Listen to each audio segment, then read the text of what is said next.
శివాయ గురవే నమః. శ్రీ భద్రకాళి మాత్రే నమః. వందే శంభుం ఉమాపతిం సురగురుం వందే జగత్కారణం వందే పన్నగభూషణం మృగధరం వందే పశునాం పతిం.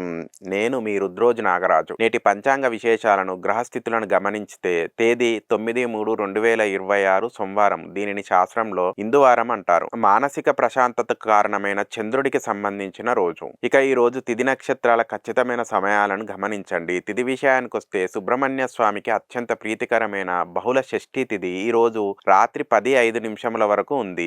సంతాన సమస్యలు ఉన్నవారు ఈ రోజు స్కందారాధన చేయడం వల్ల విశేషమైన ఫలితాలు ఉంటాయి. నక్షత్రం దేవగురు బృహస్పతి పాలిత విశాఖ నక్షత్రం ఈ రోజు మధ్యాహ్నం 3:13 వరకు ఉంది. తదుపరి అనురాధ నక్షత్రం ప్రవేశిస్తుంది. విశాఖ నక్షత్రం విజయం వైపు నడిపిస్తుంది. ముఖ్యంగా పోటీ పరీక్షలు రాసే వారికి మధ్యాహ్నం వరకు సమయం చాలా అనుకూలము. కానీ ఈ రోజు అత్యంత అప్రమత్తంగా ఉండవలసిన నెగిటివ్ సమయాలు ఇవే. దుర్ముహూర్తం విషయానికి వస్తే మధ్యాహ్నం 12:31 నుండి 1:19 వరకు, తిరిగి 2:53 నుంచి 3:40 వరకు ఉంది. వర్జము రాత్రి 7:39 నుండి 9:25 వరకు ఉంది. ఈ సమయాలలో ఎలాంటి శుభకార్యాలు తలపెట్టకండి. దూర ప్రయాణాలు వాయిదా వేసుకోండి. ఇక అత్యంత అప్రమత్తంగా ఉండవలసిన వారు మిథున రాశి జాతకులు. ఈ రోజు మీకు ఘాతవారము, సోమవారము మరియు విశాఖ నక్షత్రము. ఈ గ్రహాల ప్రభావం వల్ల ఈ రాశి వారికి భావోద్వేగాలు అదుపులో ఉండవు. చిన్న విషయానికే మనస్తాపం చెందుతారు. ముఖ్యంగా తల్లిగారితో లేదా కుటుంబ సభ్యులతో మాట పట్టింపులు రావచ్చు. నీటి దగ్గర